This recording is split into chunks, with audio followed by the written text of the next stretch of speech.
ಶಿವಾಜಿ ಛತ್ರಪತಿ ಶಿವಾಜಿ ಮಹಾರಾಜರ ಮೆರವಣಿಗೆ ನಡೀತಾ ಇತ್ತು. ಆ ಮೆರವಣಿಗೆ ಮೇಲೆ ಮುಸ್ಲಿಂ ಮತಾಂಧರು ಕಲ್ಲು ತೂರಾಟ ಮಾಡಿ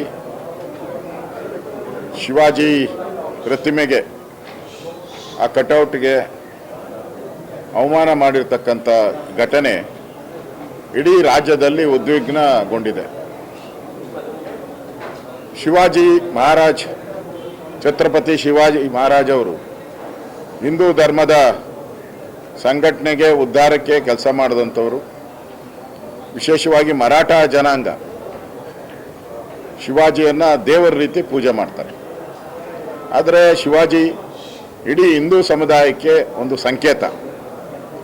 ಅಂಥ ಒಂದು ಮೆರವಣಿಗೆ ಮೇಲೆ ಈ ದುಷ್ಕರ್ಮಿಗಳು ಕಲ್ಲು ತೂರಾಟ ಮಾಡಿ, ಪೊಲೀಸರ ಮೇಲೆ ಹಲ್ಲೆ ಮಾಡಿ, SP ಮೇಲೆ ಕಲ್ಲು ತೂರಾಟ ಮಾಡಿ ಗಾಯ ಆಗಿರೋ ಅಂಥದ್ದು, ಇವೆಲ್ಲನೂ ಕೂಡ ಪೂರ್ವ ನಿಯೋಜಿತ.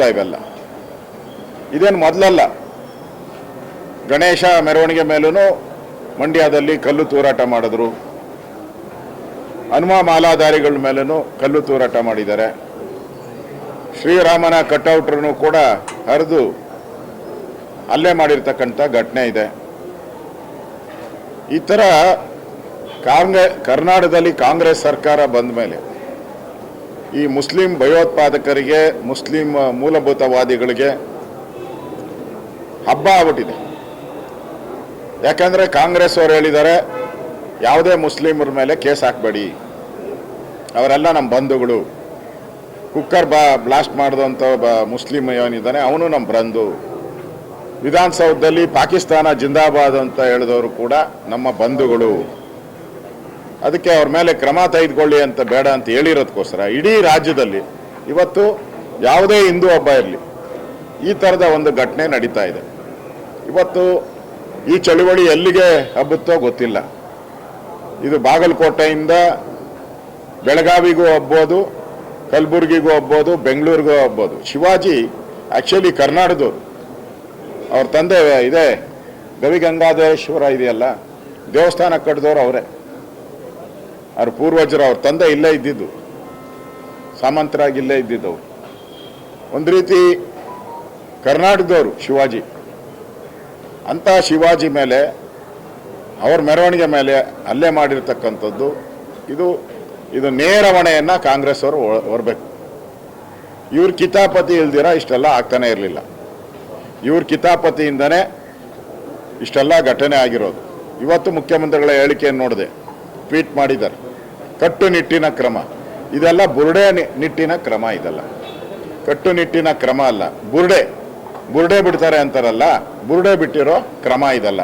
ಅವ್ರ ಮೇಲೆ ಏನು ಕ್ರಮ ತೆಗೆದುಕೊಳ್ಳಲ್ಲ. ಅವ್ರಿರೋ ಕೇಸ್ಗಳನ್ನೆಲ್ಲ ವಾಪಸ್ ತೆಗೆದ್ರಲ್ಲ.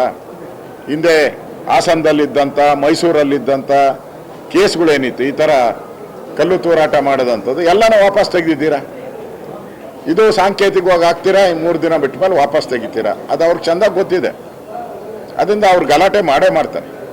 ಅದರಿಂದ ಈ ಸರ್ಕಾರ ಹಿಂದೂಗಳ ದ್ವೇಷಿ ಸರ್ಕಾರ. ಇದು ಅಖಂಡ ಹಿಂದೂಗಳು, ಯಾರು ದಲಿತರಿದ್ದಾರೆ, ಯಾರು ಹಿಂದುಳಿದವರಿದ್ದಾರೆ, ಯಾರು ಮುಂದುವರೆದಿದ್ದಾರೆ, ಎಲ್ಲ ಇದು ಹಿಂದೂ ಸಮುದಾಯದ ವಿರೋಧಿಗಳಿವು. ಇವರಿಂದ ಅಲ್ಲಿ ಶಾಂತಿ ಸ್ಥಾಪನೆ ಆಗ್ತೈತೆ ಅಂತ ಏನು ಭ್ರಮೆ ಅಷ್ಟೇ. ಅದರಿಂದ ಇದ್ರ ಬಗ್ಗೆ ಇಮಿಡಿಯೇಟಾಗಿ ಸರ್ಕಾರ ಗೂಂಡಾ ಆಕ್ಟ್ ಹಾಕ್ಬೇಕು. ಇವ್ರ ಮೇಲೆಲ್ಲ ಗೂಂಡಾ ಆಕ್ಟ್ ಹಾಕಿ 1 ವರ್ಷ ಜೈಲಲ್ಲಿ ಇಡಬೇಕು. ಆಗ ಈ ಸರ್ಕಾರ ಕರೆಕ್ಟಾಗಿ ನಡೀತಾ ಇದೆ ಅಂತಾರೆ. ಗೂಂಡಾ ಆಕ್ಟ್ ಹಾಕಿಲ್ಲ ಅಂದರೆ ಈ ಸರ್ಕಾರ ಅವ್ರ ಜೊತೆ ಶಾಮೀಲಾಗಿದೆ ಅಂತ ನೇರವಾಗಿ ನಾನು ಆಪಾದನೆಯನ್ನು ಮಾಡ್ತಾ ಇದ್ದೀನಿ. 100% ಇವರು ಅವ್ರ ಜೊತೆ ಶಾಮೀಲು. ಗೂಂಡಾ ಆಕ್ಟ್ ಹಾಕಿಲ್ಲ ಅಂದರೆ 100% ನೀವು ಅವ್ರ ಜೊತೆ ಶಾಮೀಲಾಗಿದ್ದೀರಾ, ಅವ್ರಿಗೆ ಪ್ರೋತ್ಸಾಹ ಕೊಡ್ತಾ ಇದ್ದೀರಾ. ಅವ್ರಿಗೆ ಓಟ್ಗೋಸ್ಕರ ನೀವು ಅಲ್ಪಸಂಖ್ಯಾತರನ್ನ ಓಲೈಕೆ ಮಾಡುವಂಥ ಕ್ರಮಗಳನ್ನು ಮಾಡ್ತಾ ಇದ್ದೀರಾ. ನಾನು ನೋಡಿದ್ದೀನಿ, ಮಂಡ್ಯದಲ್ಲಾದಾಗೂ ಕೂಡ ಕೇಸ್ ಹಾಕಿದ್ರಿ, ಆ ಕೇಸ್ಗಳನ್ನೆಲ್ಲ ಮುಚ್ಚಾಕ್ತಾ ಇದ್ದೀರಾ. ಅದರಿಂದ ಈ ಸರ್ಕಾರ ಒಂದು ರೀತಿ ಹಿಂದೂ ದ್ರೋಹಿ ಸರ್ಕಾರ.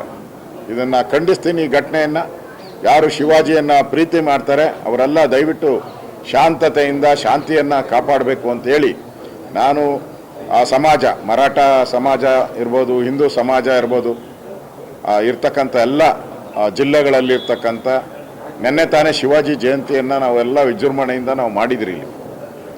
ಇಡೀ ದೇಶದಲ್ಲಿ ಶಿವಾಜಿ ಜಯಂತಿ ಆಚರಣೆ ಆಗಿದೆ. ನಿನ್ನೆ ನಾನು ಹೋಗಿದ್ದೆ ಮಲ್ಲೇಶ್ವರ ಇದಕ್ಕೆ. ಇಲ್ಲಿ ನೋಡಿದ್ರೆ ಈ ಥರ ಕಲ್ಲು ತೂರಾಟ ಮಾಡಿರೋವಂಥದ್ದು, ಹಲ್ಲೆ ಮಾಡಿರತಕ್ಕಂಥದ್ದು ಅಕ್ಷಮ್ಯ ಅಪರಾಧ. ಇವರಿಗೆ ಪಾಕಿಸ್ತಾನದ ಬೆಂಬಲ ಇದೆಯೋ, ಬಾಂಗ್ಲಾದೇಶದ ಬೆಂಬಲ ಇದೆಯೋ ಕಂಡುಹಿಡಿಬೇಕು. ಯಾಕೆಂದರೆ ನೀವು ನೋಡಿದ್ದೀರ, ಕೋಗಿಲು ಗಲಾಟೆ ಆದ ತಕ್ಷಣವೇ ಪಾಕಿಸ್ತಾನದ ಅಂಬಾಸಿಡರ್ ಟ್ವೀಟ್ ಮಾಡಿದ್ರು. ಅಂದರೆ ಲಿಂಕ್ ಇಟ್ಕೊಂಡವ್ರೆ ಇವರೆಲ್ಲ. ಮೋಸ್ಟ್ಲಿ ಈ ಶಿವಾಜಿ ಗಲಾಟೆಗೂ ಪಾಕಿಸ್ತಾನದ ಟ್ವೀಟ್ ಮಾಡ್ತಾರೋ ಗೊತ್ತಿಲ್ಲ. ಅದರಿಂದ ಲಿಂಕ್ ಇರ್ಬೋದು ಇವ್ರಿಗೆ. ಅದರಿಂದ ಇವ್ರ ಮೇಲೆಲ್ಲ ದೇಶದ್ರೋಹದ ಕೇಸ್ ಹಾಕಬೇಕು, ಇವ್ರನ್ನೆಲ್ಲ ಗೂಂಡಾ ಆಕ್ಟಲ್ಲಿ ಒಳಗಾಕಬೇಕು ಅನ್ನೋ ಆಗ್ರಹವನ್ನು ನಾನು ಮಾಡ್ತಾ ಇದ್ದೀನಿ. ಏನು ಕೇಳೋದಿದೆಯಾ ಅದು?